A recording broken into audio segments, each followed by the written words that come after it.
Okay, there we are live. Good day and welcome back to another episode of the Air Force podcast. My name is Yaku and today we have Bob Meyer with us. Thanks a lot for being here and thanks a lot for your time. And Oh, my pleasure. Bob, you're a diving instructor as well as a professional diver. How did you get there? How did you decide, okay, this is what I want to do? This is what I want to do with my life.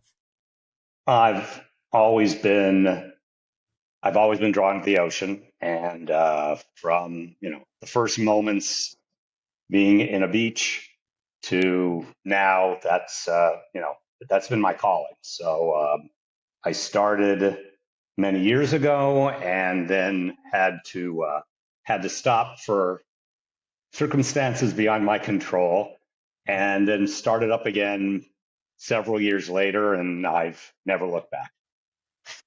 Okay, so the ocean is always a thing for you. It is always something that you've liked, something you've found a lot of interest in, and so you decided you want to discover it more deeply. You just don't want it to be superficial. You want to go deep into the ocean, and you want to get things out of the ocean and explore deeper.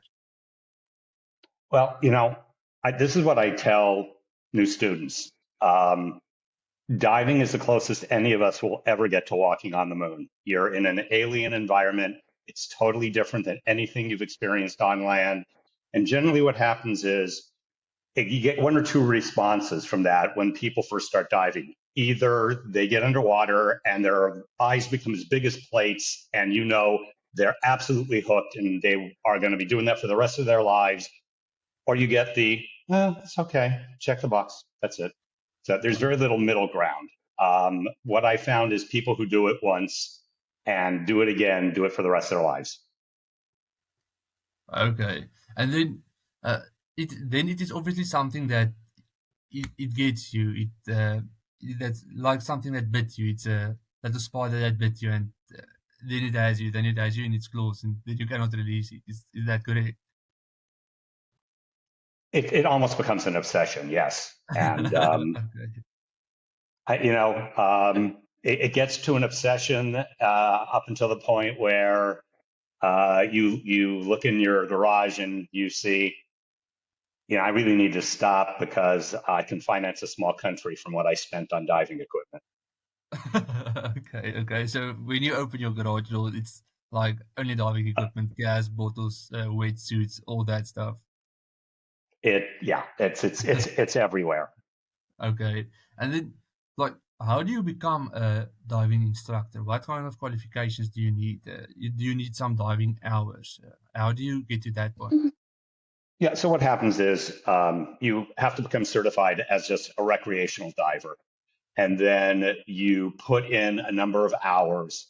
And then the certification agencies, and there's several of them, they each have their programs on how you progress from being a recreational diver to basically an assistant instructor to an instructor, and then so on. So it's a function of, you know, additional hours, additional courses, additional money. Yeah. It's a fairly involved process, and it can take a couple of years for you to get from just a you know uh, basic scuba diver to what's called a recreational dive instructor. Okay. And then, how deep are you able to dive? At what level do you think, okay, we're going to stop now, the pressure is too much, and the atmospheric pressure is too much? When do you stop?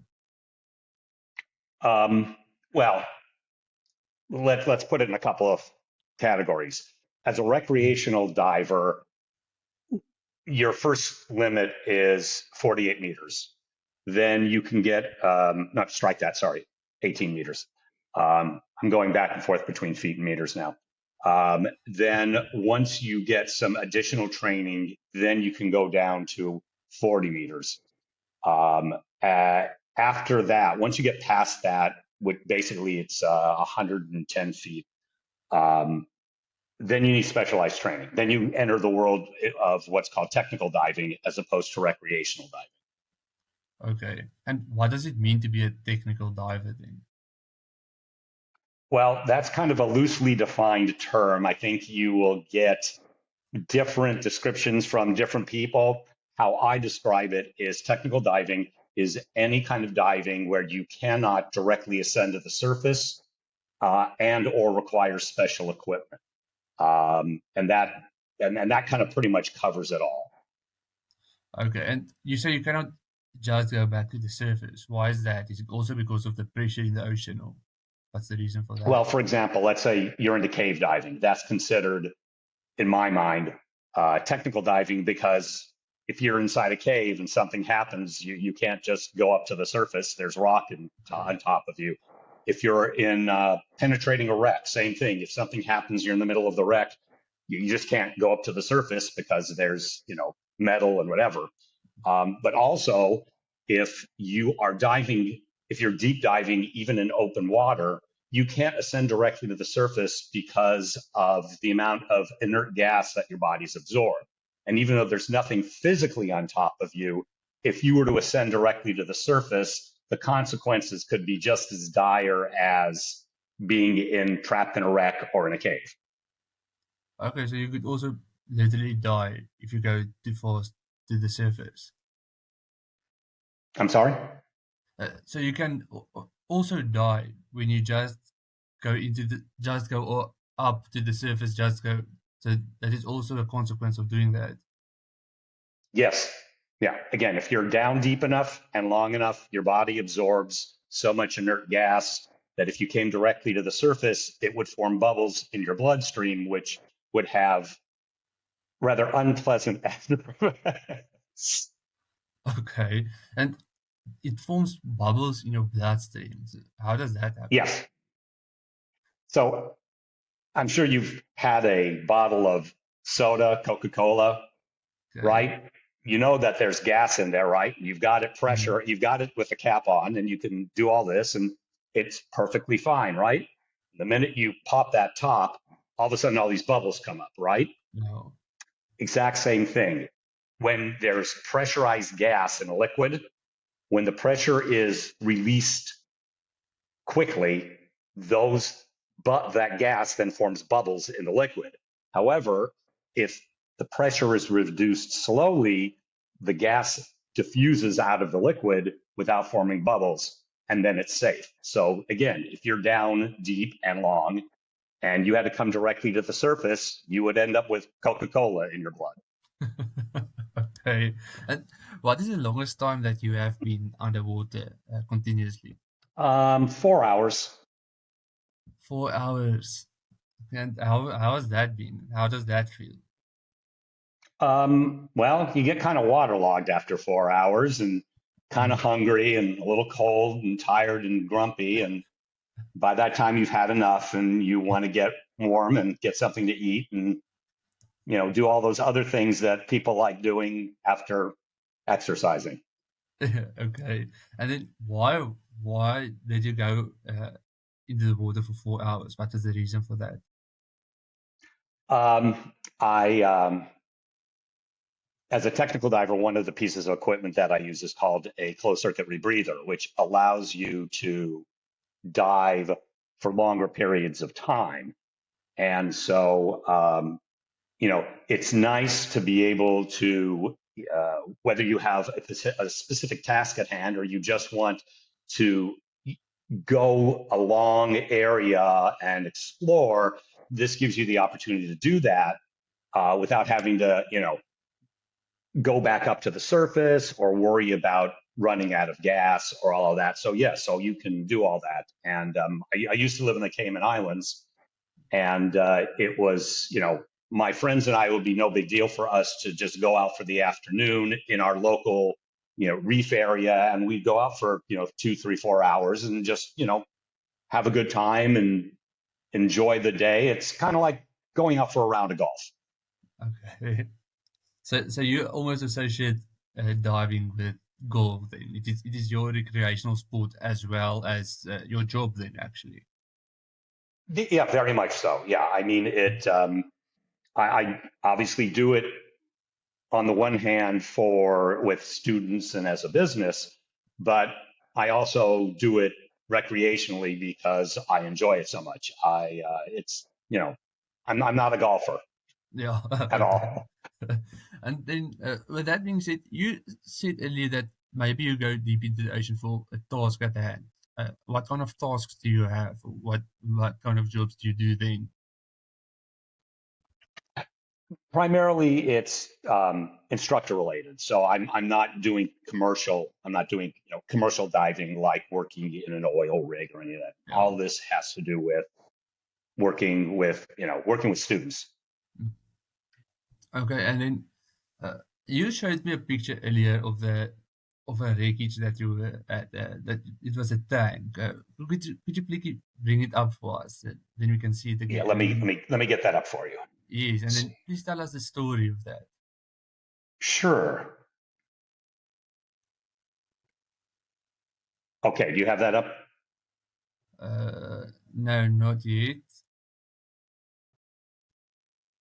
Let's try this. All right, hold on. Okay. Oh, it should be up.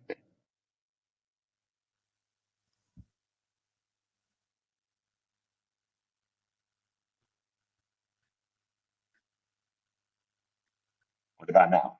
That's it. That's it. Okay. Yes. And on what is it like sitting there? Is it ocean table? What is that? Okay. So you have the photo. So this Yes.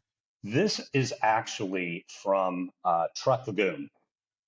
Truck Lagoon is an area in the South Pacific where the Japanese Navy used as a harbor and as a staging, repair, and refilling station throughout World War II. And in 1940, February 1944, the U.S. launched with what was at the time the largest naval aerial attack in history, uh, and basically destroyed uh, all of these ships that were moored in Truck Lagoon. There are 50 or so known wrecks. There's probably more. This particular picture is uh, that's me in the picture, but the iconic aspect of it isn't me. This is a uh, light artillery tank that is on the deck of the San Francisco Maru, and it's in perfect condition. There are two of them, and when books and social media and anything that really has to do with Truck Lagoon, when they pick a photo, usually to show, it's of this tank. This one is, I mean, if you Google Truck Lagoon, more than likely the picture of this tank on the San Francisco Maru is going to be one of the ones that comes up because it's just in amazing condition. Now, um, this one was not shot, unfortunately, was not shot all that well. It needs a little bit more light, um, which I'll hopefully be able to edit and post. But this picture was taken by an associate of mine. So, I'm eternally grateful that he shot it. Mm. Um, he should have used more light. More light in the bottom of the ocean. But Yeah, obviously with clearly. with all the AI and all that kind of stuff, you'd obviously be able to perfect the picture. To be honest. It's the funny thing is, and what you learn is uh, light gets absorbed in different ways as you go deeper. So uh, actually, if you hadn't used lights at all, this just would have been all blue. You have to bring your lights with you underwater in order to restore all the colors, and it takes a huge amount of light output to really light something this big. So yeah, it's quite an ordeal. When you see underwater photographers, I mean, they're bringing these massive sets of equipment, most of which are light, because again, they need to bring down what isn't there. Yes. Okay. And then how big is that light and how heavy is it to carry it? And because obviously when you go into the ocean, it's extra weight, it's extra stuff that's holding you down. I'm sorry, could you repeat that? I missed that. Oh, okay. I'm just asking, how big is the lights that you use? Because it is extra weight Oh, holding you down. so they're all obviously depending upon size, but Mm. the really big ones are probably, I'm going to say, maybe half a meter long by about, I don't know, like about this big. They and even though they have some balance, you put balancing weight, buoyancy compensators on them. I mean, they weigh a couple of kilograms each, so you can be taking down 5 kilograms of lights, and you've got basically floats attached to them to offset the weight, so that when you get in the water, you just don't go straight down and can't Yeah. come back up. Okay. And then, uh, when was this picture taken? The picture you just showed me. When was it taken, and where did you That explore was that? taken in, I think I was there in January or February of this year. It's fairly recent. Okay. And why did you go there? Did you really want to see what's going on there?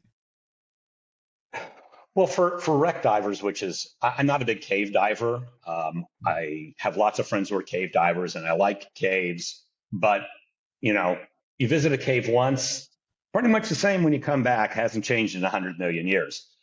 Um, I'm the type of diver, I like marine life, and I like things being active. So for me, wrecks are a great opportunity because they become artificial reefs. So there's all kinds of fish, and then you also have the tremendous history. You have the engineering. You get to see things that very few people have ever seen. In the case of Truck, it's also a maritime monument. So there's a lot of not only history there, but reverence there. You're in a place that people have sacrificed themselves.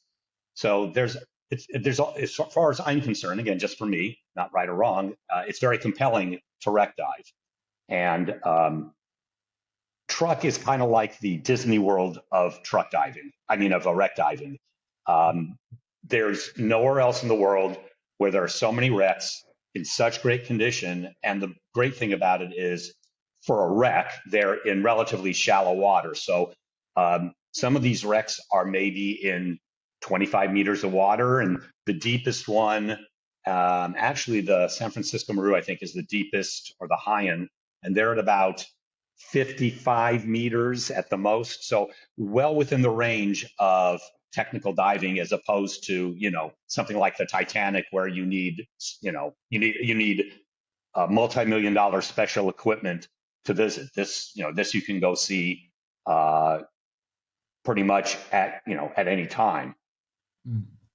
And then, talking about the Titanic, what is your opinion of the thing that just happened with the Titanic? Do you have an opinion, or a conspiracy theory maybe, or you not want to share it? I'm obviously familiar with as much as anybody who wasn't directly involved, familiar with what happened. I just think, I don't think it was a conspiracy theory. I just think it was an unfortunate incident, and a lot of ego and hubris that got in the way. Okay, yes, okay, definitely. And would you have liked to also go maybe on a trip like that and maybe explore the Titanic? Is the Titanic also something for you that triggers you, and is something that is like a big thing for you, or not really? Not, no, not really. I mean, would it be nice? Sure. Would I spend $250,000? No. I can think of a lot of other things I can do with $250,000. Um, Mm. and I mean, quite honestly, I mean, granted, it's the most famous wreck there is, but there's a lot of other things out there in the ocean that are more amazing, and I would prefer to see. And if I had to spend $250,000 on, then going to the Titanic. Okay. And then, what would you say is the best location that you've ever been at? That's a It's very hard obviously question obviously because it's difficult, very difficult question for you, obviously.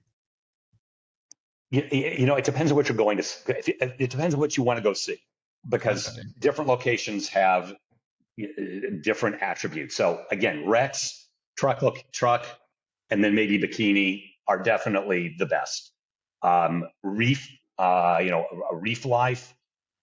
Oh my God, there's so many. The Cayman Islands is amazing. Obviously, a lot of the South Pacific, Indonesia, the Maldives. I mean, I could go on and on. There's amazing reefs all over the world. If you're into big pelagics, big fish that or marine life that swim the ocean, like whale sharks or manta rays.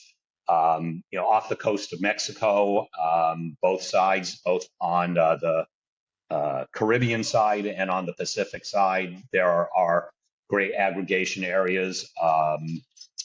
There's some great aggregation areas out in the Maldives. There's actually in the Azores, which is an island just off the coast of Portugal, which is where I live currently.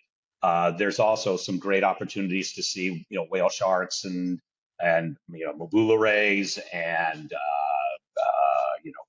hammerheads. Obviously Bahamas. There's tremendous opportunity to see various more traditional sharks like the hammerheads, the bulls, the tigers, etc. And then obviously when working with that kind of stuff and with big fish and sharks, what is the most dangerous experience that you have had? Other divers. Okay, why do you say that? You know, I've I've never been afraid around big marine life. Not Mm. include sharks, and I've been around some rather large whales, and they if they could bump into you and just be as catastrophic as a shark biting you. I've never feared for my life. I've never been in a situation where I had my life threatened or compromised or endangered by any marine animal. It's their home. We're the visitor, and as long as you convey an appropriate amount of respect to them, they want nothing to do with you. People aren't on the sharks menu for the day. Mm. They have nothing. They want nothing to do with you. And in fact, I don't know if you know any of your followers. There's a Cristiana Zonaldo who is called the Shark Whisperer. I mean, you should. For them, they're like she's like their mother. They come up and nuzzle her, kiss her, and lay in her lap. They're like puppy dogs. So I think that it's unfortunate that Hollywood, motion pictures, media have villainized um, marine animals. I mean, we're getting a lot of that now with an orca pod that out here in right off the coast of Portugal and Spain, and you know, it really has nothing to do with humans. It really doesn't. However, in my diving career, I've had three, I won't say near death, but close enough to death experiences caused by other divers that, has made me take pause. Okay, but and how does that happen? How do they, I will say, endanger you then?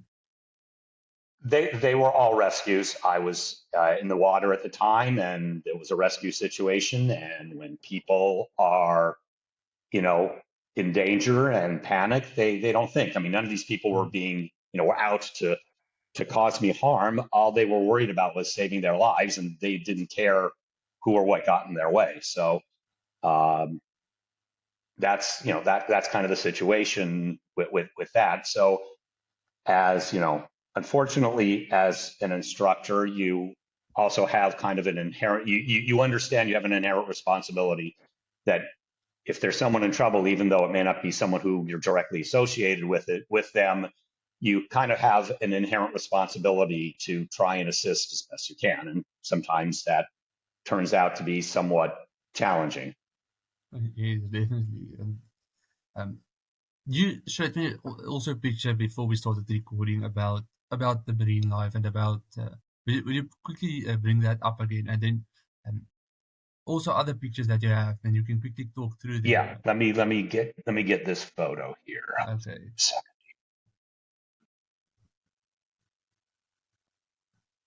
All right, let me see if is this up. not yet. See, hold on. No, that. Come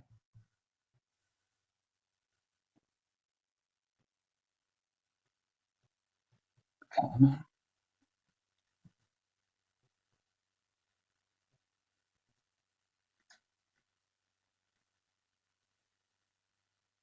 How's that? Yes, okay, it's coming up. Yes. Okay, what is that? It's like a reef. What is that, and where was it taken? Okay, do you have a picture of kind of an orange yellow thing in a diver? Yes. Okay, so this is a photo off the coast of Little Cayman Island, and this is at 100 meters of depth. And this is a sponge, and I picked this photo because you can see the scale between the diver, who's roughly 2 meters in length, versus the sponge. So if you kind of take the sponge and look at it, the sponge was probably easily 3 meters across, and this is a living, breathing animal, or marine life, living, breathing marine life. I don't know if calling it an animal would be entirely accurate. Okay. What is a sponge then? We've all watched SpongeBob and that, but what is a sponge if you're not calling it actually an animal?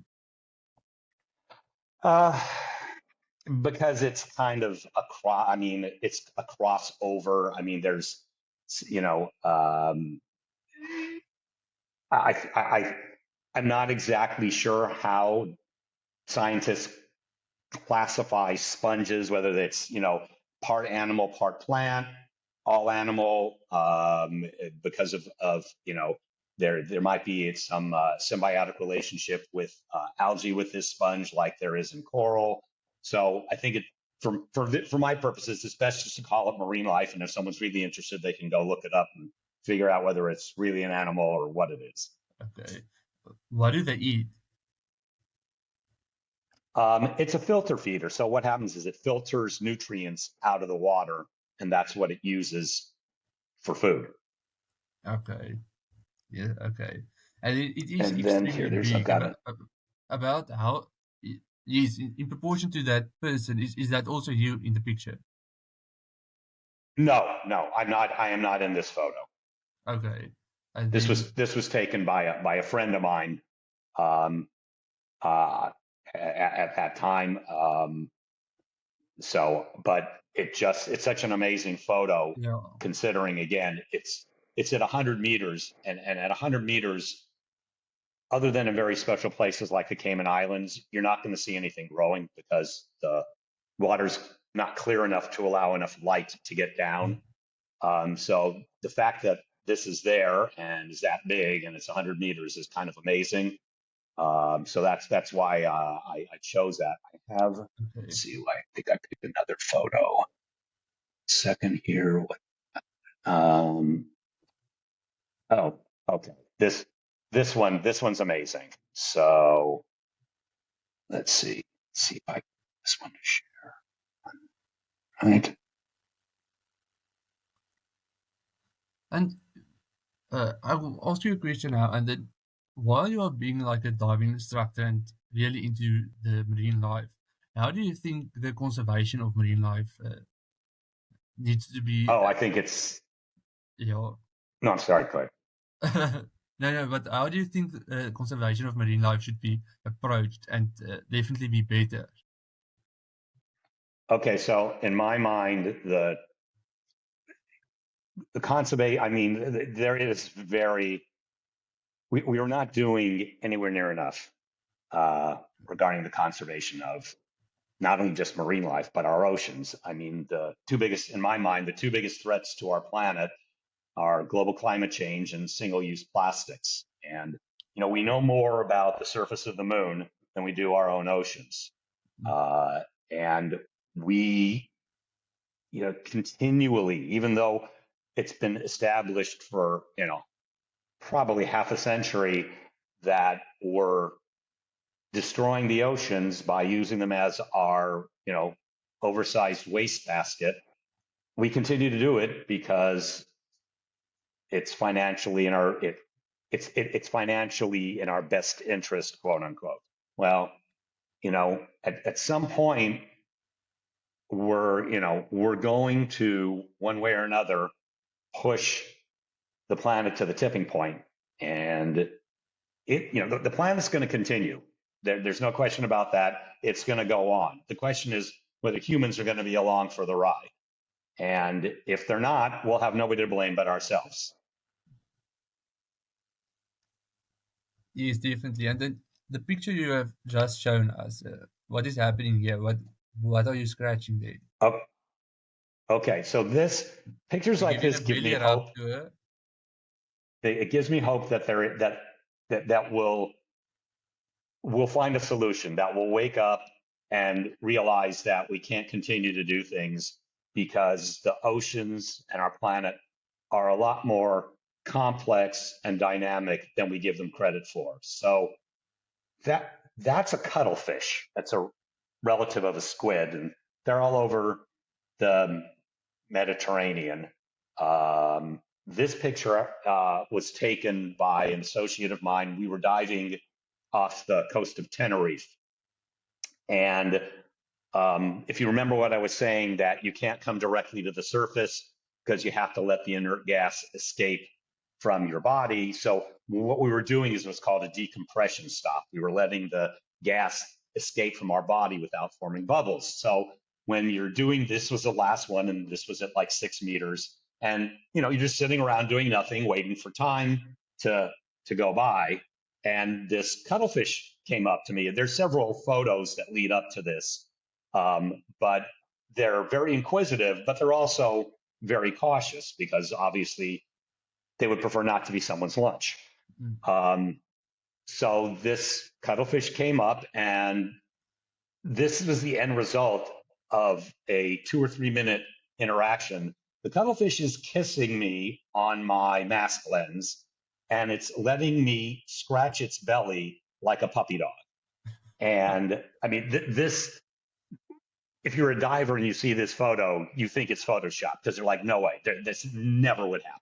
So it's not Mm. like this is a normal thing. This is almost like a life-altering experience. I've never ever seen anything like this at all. I mean, they'll come up near you, to see what you are, but they'll keep their distance, maybe at least a meter away from you, and very tenuous. And if you make a sudden move, they're out of there just like that. This one came up, and first it was in the palm of my hands. I'm stroking the top, and then I'm scratching its belly, and then it just came up and attached its tentacles to my mask lens, and it was there for a good couple of minutes. And like I said, I had to happen to be with a friend who is a photographer. He got some great shots. Okay, and then you said it was the last pressure point, or the last point before you can surface, and you were just waiting for the time to pass. How long should you wait at each of the stops? It's a function. It's a variable function, so it depends on your depth and your time at a specific depth. So basically, we have computers that we wear uh, down, which calculate all that in real time because the math of it is really too complicated to do on your own at the moment. So we wear these computers that are all calculating the theoretical time that you need uh, to stop at each particular depth in order for the gas to, in order for the gas to dissipate safely. Okay, and on that note, uh, you say you're basically wearing a computer. What is all of the other equipment that you're wearing, especially in this picture? Okay, so in this picture, this is one of the closed circuit rebreathers that I mentioned before that I use. So there are two. If you can see in the front, there are two large corrugated hoses. Basically, what those are is those channel the breathing gas to your mouth, and then from your mouth to the equipment for it to be processed so that it can be breathed again. and it's just one big loop. So as opposed to open circuit scuba where you take a breath and then you exhale and all the gas goes out, this recirculates the gas over and over and over again and then just scrubs it clean and adds more oxygen that your body has metabolized. So this is why with a system like this, you can dive for you can go underwater for 4 hours at a time, and not, and not run out of breathable gas. Okay, and then you also have a wetsuit on, and what is the other thing that is the blue part also part of your wetsuit, or what is that?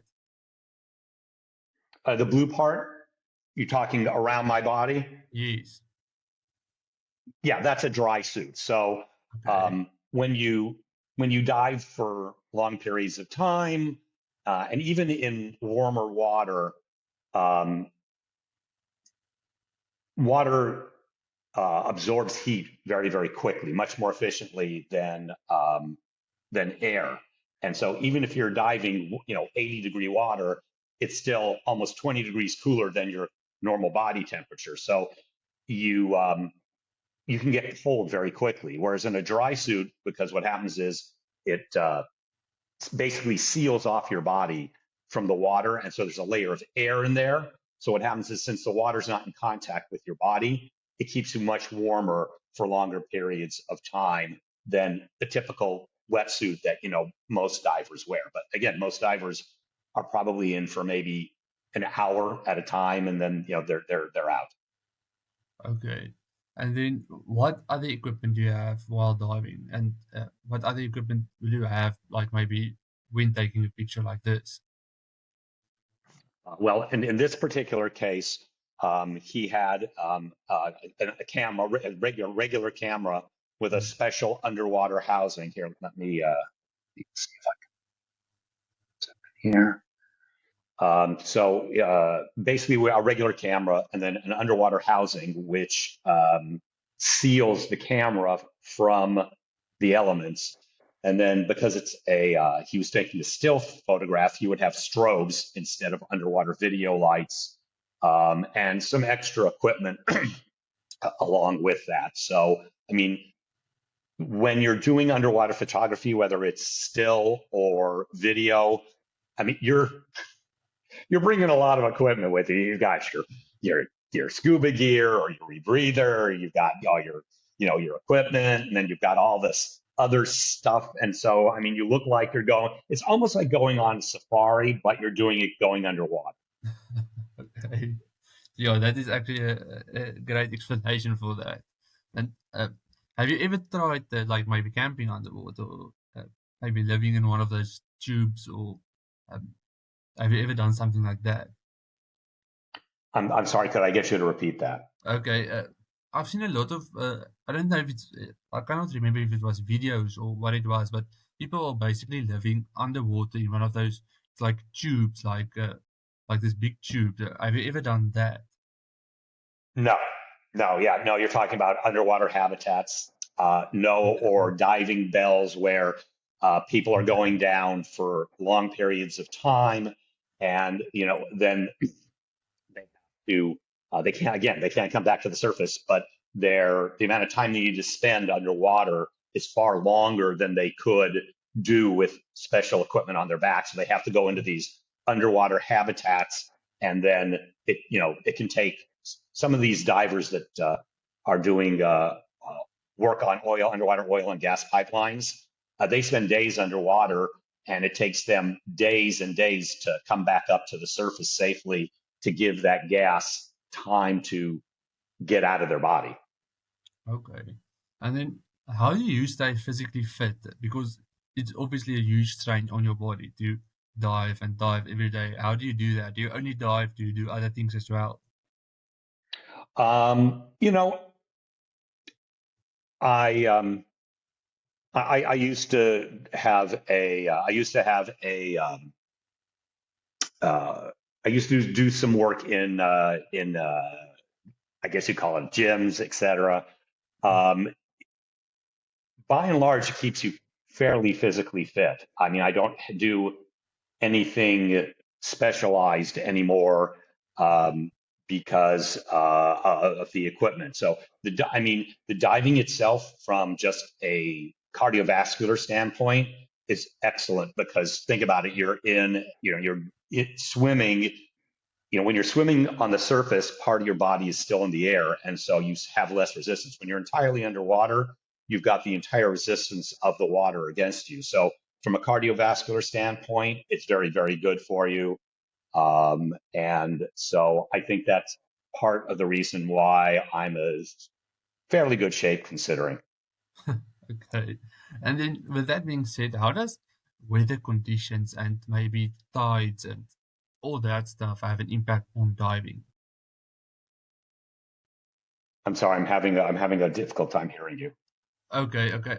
How does the weather conditions, the outside weather conditions, maybe when it's raining, it's cloudy, or maybe even the tides, how does that contribute to diving and how does that affect the diving?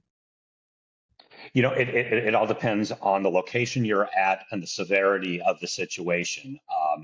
If you're out if you're out diving and it just rains, it's no big deal. I mean, in fact, in the Caribbean, it wouldn't be unusual for you to be under, sunny out, and then you're underwater and you're hearing something odd, and you look up, and because the clarity's so great, you can see the surface, and you see, oh, it's raining, and so it's no big deal.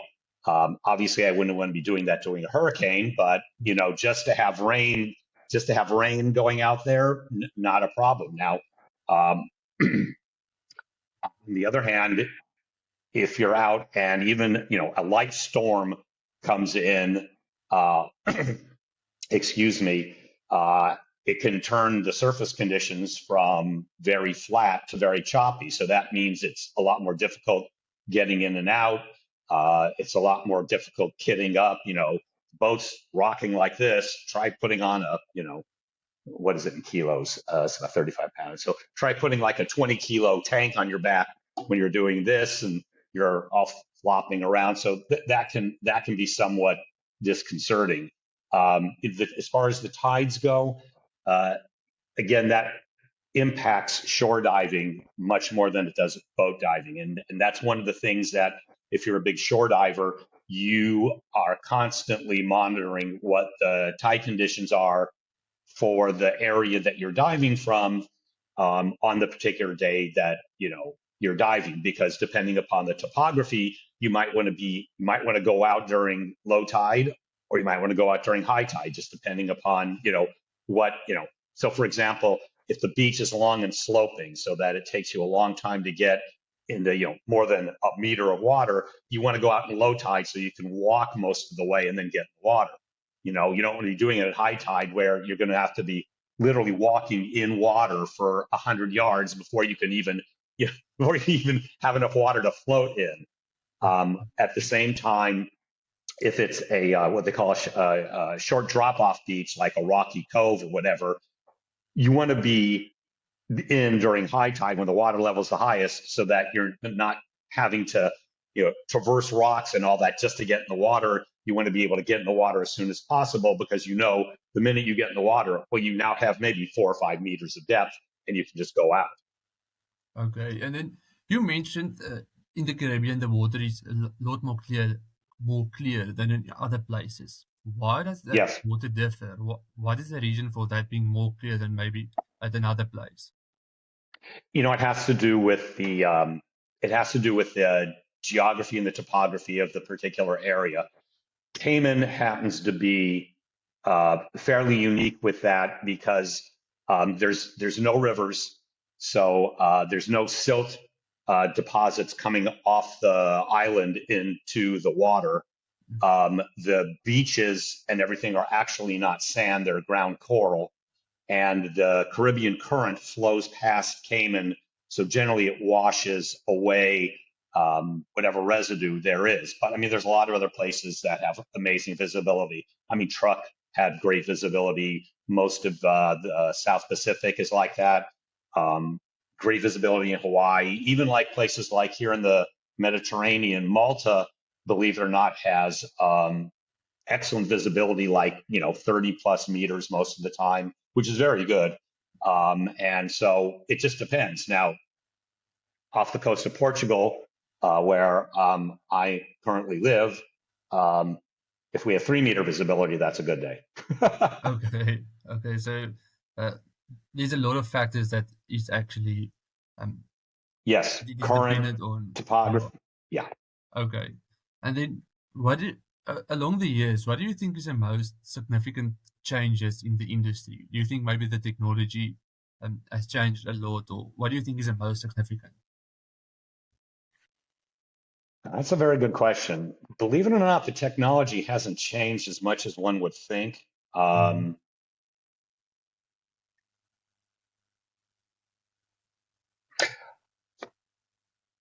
you know, that's it's actually very hard. okay.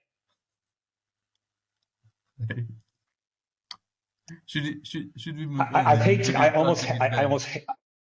I almost hate to just put it into a piece of equipment because, Mhm. I mean, if it's a piece of equipment, probably the advent of the dive computer probably Okay. has had the most impact um, on uh, on diving, on safety, on expanding the industry and what you can and can't do safely. Um, but from an overall perspective, um, I would like to think that the biggest change has been the understanding of just how fragile the environment that we choose to play in really is.